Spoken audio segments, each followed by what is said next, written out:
The Shadow of the Cauldron. You are a child of 9 in Carthage, c. 238 BC.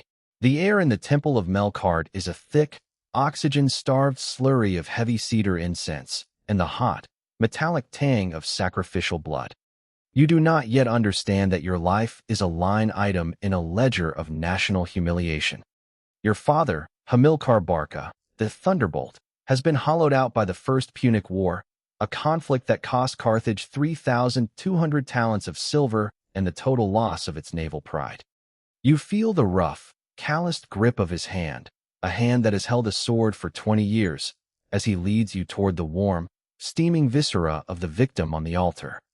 The technical reality of your existence is defined by this contract. Your father places your small hand into the carcass and demands the oath. Never be a friend to Rome. You learn silence before you learn strategy. You realize early that in the house of Barca, family is not a refuge.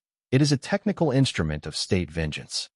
You are born into a load-bearing psychological wall, designed to carry the weight of a city that was forced to dismantle its navy and watch its maritime empire vanish. The exits are already narrowing before you have even grown into your first bronze breastplate. The Silver Ledger. You are an adolescent in the camp at Carthago Nova, c. 229 BC. The sensory world of your youth is the smell of wood smoke, the rhythmic, bone-deep clanging of armorers' hammers, and the biting, alkaline dust of the Iberian frontier. You are a soldier's apprentice, watching your father and later your brother-in-law, Hasdrubal the Fair, extend an empire across Spain to pay back the Roman indemnities. You touch the cold, heavy ingots of Spanish silver produced by the mines in the Baetic Cordilleras. The technical context of this time is hidden in the metal itself. Silver from these mines is characterized by positive epsilon 109 Ag isotopes, representing the liquid power of your house. These 35 tons of annual silver production are what sustain the loyalty of your mercenary tribes. You are becoming a tool of the state, realizing that leadership is a division in the mind. You must manage men who speak 30 different tongues but understand only the language of gold. The weight of a Spanish falcata in your hand feels like a natural extension of your arm, a technical necessity in a land where survival is a daily tally of tribal leverage. The Sovereign of Saguntum. You are 26 years old, newly proclaimed Commander-in-Chief. Power tastes like the grit of a shield strap and the dry dust of the Spanish plains.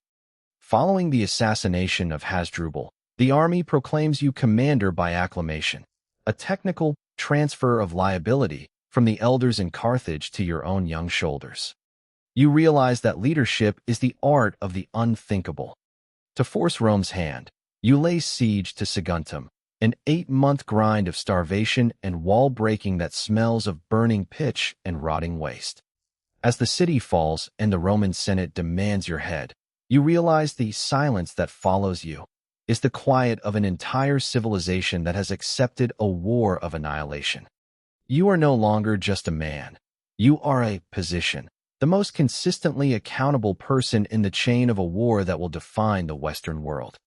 You prepare to move 90,000 infantry and 12,000 cavalry across the Ebro, knowing that every step north narrows the possibility of a peaceful return. The Technicality of Ice. You are a commander crossing the Alps, autumn 218 BC. The sensory immersion is a nightmare of white, the blinding, crystalline glare of snow-laden peaks, and the sound of thousands of pack animals screaming as they slip into the abyss. You are managing a technical disaster. You set out with 37 elephants and a massive host, but the mountain logic is brutal and mathematical. You arrive in the Pa Valley with only 20,000 foot soldiers and 6,000 horsemen, a casualty rate that would break a lesser man. The internal cost is a hollowed-out center. During the trek through the marshes of the Arno, you contract malaria, your eyes swelling shut until the world becomes a flat, one-dimensional plane. You realize that the most consistently accountable person must lead from the front, even when he can only see half the world. You have eluded the Roman navy by taking the one route they deemed logistically impossible, realizing that geography is the first line of deception. The pivot of deception. You are 30 years old at Lake Trasimene, 217 BC.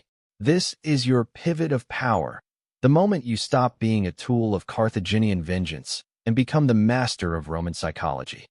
The sensory detail is the thick, gray blind of the Tuscan fog that hides your army in the wooded hills above the lake. You realize that leadership is actually a transfer of liability. You induce Consul Flaminius to pursue you without reconnaissance, turning his own emotional aggression into his death warrant. The technical context is a calculated ambush. You block the road ahead and flank from the heights, leaving the Romans no room to deploy or retreat. As the screams of 15,000 dying men are muffled by the mist, you realize you have mastered the Sun Tzu logic of displaying incapability while being overwhelmingly capable.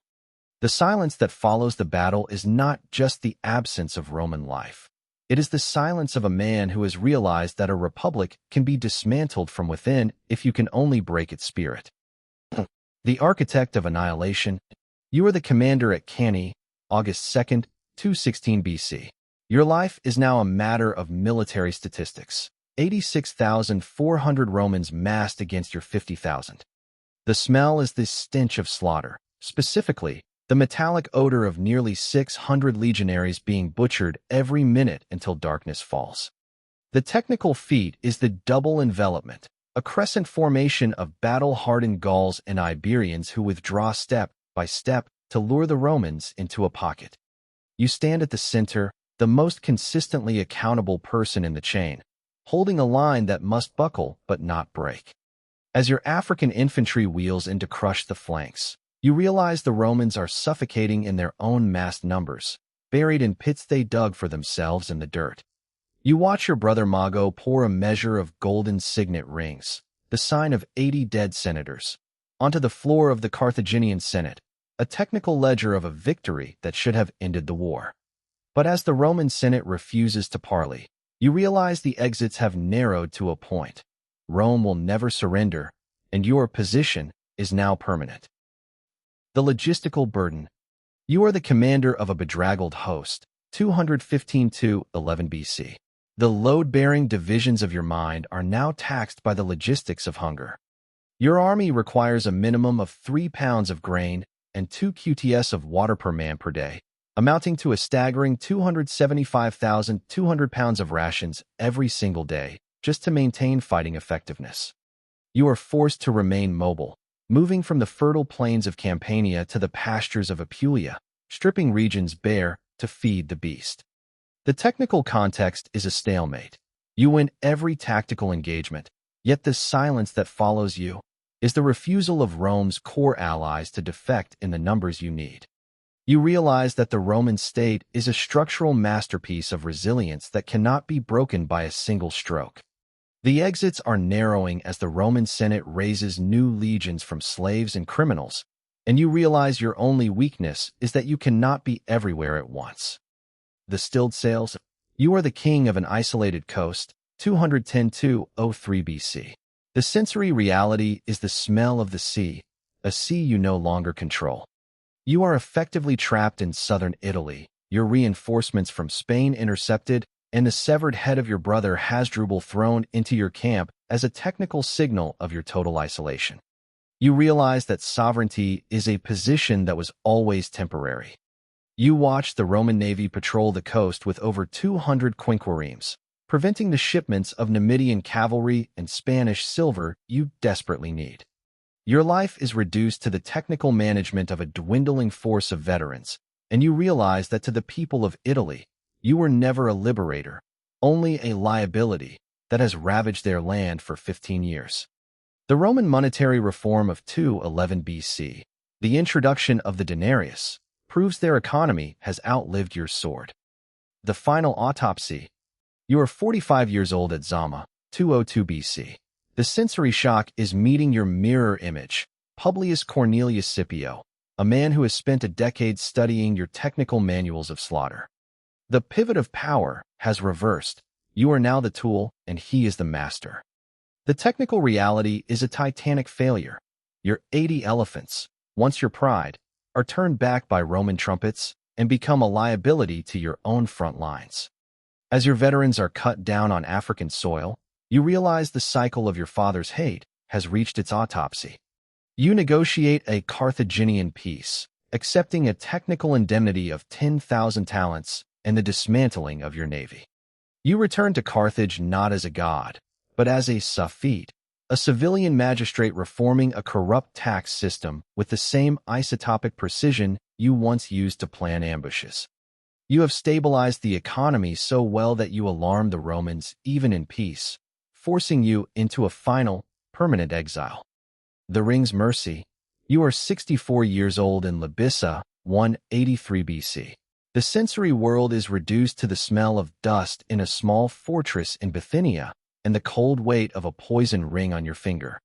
You have spent years as a fugitive, moving through courts in Syria and Crete, always one step ahead of the Roman hot. You realize that to the Romans, you were never a person, only a name in a file that must be erased to ensure their long anxiety ends. You have prepared 7 separate exits in your house, but the technical dragnet of King Prusias's guards has blocked them all. You drink the poison, thinking of Scipio, who dies this same year in a villa far from the city that once feared you both. As your consciousness fades, you realize the cycle is perfect. You took an oath to never be a friend to Rome, and you die on your own terms, free from their chains.